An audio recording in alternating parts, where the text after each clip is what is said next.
ताई, काय झालं तुम्ही पूर्ण एडवाणीचे सर्व वंचित बहुजन आघाडीचे कार्यकर्ते उभे आहेत, काय प्रसंग घडलेला आहे तुमच्या जनसंपर्क कार्यालय तोडण्यात आलेलं आहे? हो, एकतर्फी कारवाई झालेली आहे.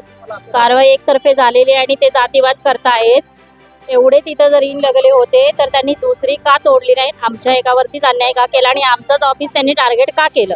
त्यांना कारवाई करायची होती तर सगळ्या रीतसर पूर्ण लाईनीवरती कारवाई करायची होती आणि त्यांनी तोडलं आणि तुरंत पळाले. आम्हाला ना त्यांनी आधी सावधान केलं किंवा आमच्याशी बात नाही केली. डायरेक्ट आमची बालवाडीची लहान मुलं छोटी छोटी होती, त्यांना ओढून अक्षरशः त्यांना लागलं. आम्ही मेडिकलला पाठवलंय त्यांना, तर ती मुलं ओढून आतून बाहेर काढून त्यांनी डायरेक्ट तोडफोड केली आणि आमचे त्या कार्यकर्त्यांनाही मारत त्यांनी मारहाण केली आणि डायरेक्ट त्यांनी ऍक्शन केली आणि पळून गेले. गवळी साहेब बीएमसी प्रशासनाने तोडण्याआधी काय नोटीस वगैरे नाही, काही त्यांनी नोटीस नाही दिलेली. आम्हाला मीटिंगला बोलवलेलं नाही, आम्हाला काही कळवण्यात आलेलं नाही. त्यांनी डायरेक्ट ऍक्शन घेतली.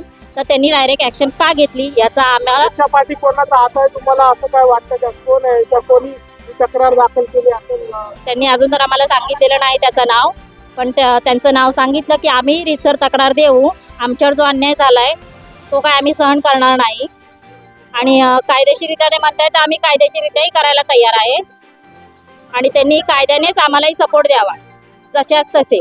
जसं त्यांनी आता ते आमचं ते का तोडलं, बाकीचे तिकडे इलिगली आहेत तर ते पण त्यांनी तोडायला पाहिजे होते किंवा त्यांच्यावर ऍक्शन घ्यायला पाहिजे होती. तसं आम्हाला सविस्तर त्यांनी आधी सांगायला पाहिजे होतं.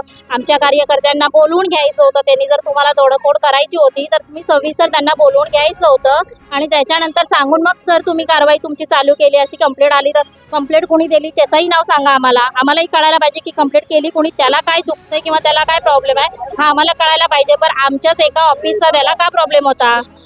त्याला इतरही ऑफिसचा प्रॉब्लेम असायला पाहिजे. जर तो शासनाचा माणूस आहे तर त्यांनी प्रत्येकाला न्याय हा सेमच ठेवला पाहिजे.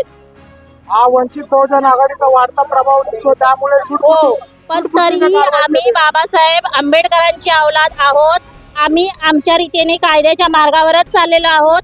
कुणाचं जर काही दुखत असेल तर आम्ही त्याला भीत नाही आणि हा कायदा आमच्या बापाचाच आहे आणि आम्ही कायदेशीररित्याच चालणार. यांनी तोडफोड केली तर आम्ही असं नाही की त्याचा विरोध आक्रमक आमचं दाखवू, असं नाही करणार. आम्ही कायद्यानेच चालू आणि आम्हाला आमचा न्याय हा मिळालाच पाहिजे.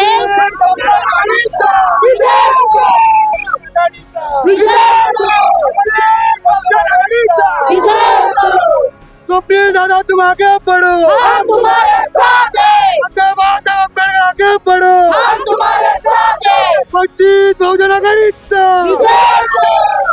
अरे कोण म्हणता येणार नाही, आल्याशिवाय राहणार नाही. डॉक्टर बाबासाहेब आंबेडकर साहेब, स्वप्नील भाऊ जवळगेकर साहेब, हम तुम्हारे साथ हैं. आता इकडे जमलेले पोलीस बोलायला आहेत ना तुम्ही प्रोटेक्शनला, तर त्या पोलिसांचंही काम आहे की आम्हाला न्याय मिळालाच पाहिजे. आणि हे बीएमसीचं ऑफिस आहे ना, अरे आज आम्ही आहोत ना म्हणून ते ऑफिस आहे. ते ऑफिस आमच्या संरक्षणासाठी आहे, आमच्यावरती अत्याचार करायला किंवा आम्हाला दाबायसाठी नाहीये.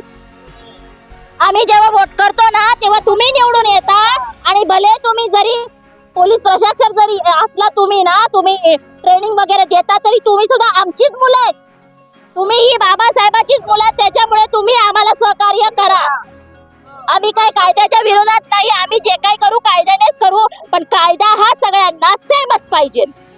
मुंबई महानगरपालिकेचा मुर्दाबाद, मुर्दाबाद, महानगरपालिकेचा मुर्दाबाद. धिक्कार असो